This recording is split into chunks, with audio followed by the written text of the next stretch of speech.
പ്രിയ ഉള്ളവരെ, ഭാരതത്തിലെ ശിക്ഷാവിധികൾ പാരമ്പര്യമായി ധർമ്മത്തിൽ അധിഷ്ഠിതമായിരുന്നു.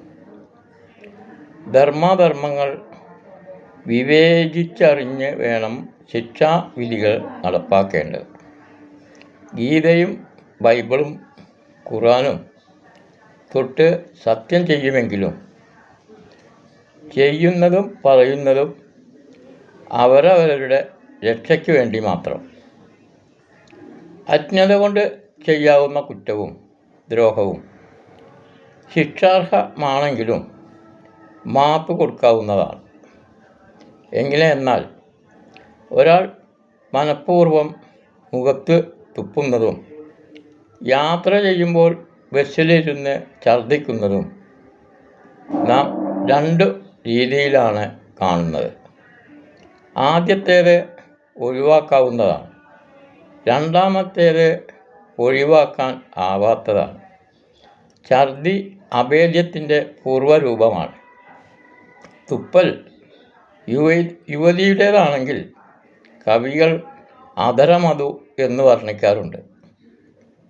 ഒന്ന് ബോധപൂർവവും മറ്റേത് അബോധപൂർവവുമാണ്.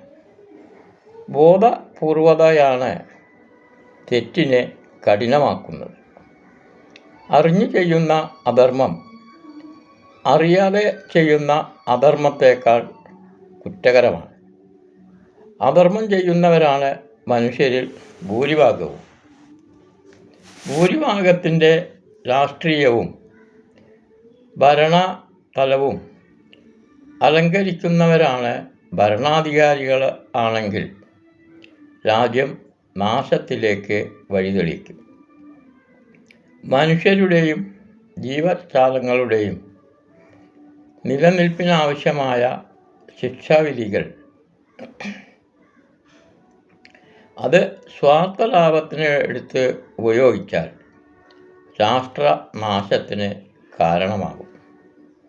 ഏത് വ്യക്തിയുടെയും പതനത്തിൻ്റെ അടിസ്ഥാന കാരണം അയാളുടെ വ്യക്തിത്വത്തിലെ ഗുണദോഷമടങ്ങിയ ഏതെങ്കിലും ദൗർബല്യമായിരിക്കും. നീതിന്യായ വ്യവസ്ഥകൾ കൈകാര്യം ചെയ്യുന്നവർ ധർമ്മിഷ്ഠ ചിന്താജ്ഞാനികൾ ആവേണ്ടവരാണ്. തെളിവുകൾ നിരത്തുമ്പോഴും കുറ്റവാളികളുടെ മനസ്സും ചിന്തയും പരിശോധിക്കപ്പെടണം. ഇന്നത്തെ സാമൂഹ്യ രാഷ്ട്രീയ ഭരണ സംവിധാനങ്ങൾ, നീതിപീഠങ്ങൾ ഇക്കാര്യത്തിൽ വളരെ അധികം ജാഗ്രതയോടെ പ്രവർത്തിക്കാൻ ഉത്സാഹിക്കേണ്ടതാണ്. ദൗർഭാഗ്യവശാൽ ചില സന്ദർഭങ്ങളും സംഭവങ്ങളും നാം പരിശോധിക്കുമ്പോൾ നമുക്ക് ഇക്കാര്യത്തിൽ ധർമ്മ മൂല്യച്യുതികൾ സംഭവിക്കുന്നുണ്ടോ എന്ന് സംശയിക്കേണ്ടിയിരിക്കുന്നു. അതുകൊണ്ട് തന്നെ ധർമ്മബോധമുള്ള ഒരു വലിയ സമൂഹത്തിൻ്റെ കൂട്ടായ്മ, അവരുടെ പ്രവർത്തനവും ഇത്തരം അനീതികൾക്കെതിരായി ശബ്ദിക്കാൻ ഉണ്ടാകേണ്ടതാണ് എന്ന അഭ്യർത്ഥനയോടുകൂടി ഞാൻ ഈ വാക്കുകൾ ഇവിടെ അവസാനിപ്പിക്കുന്നു.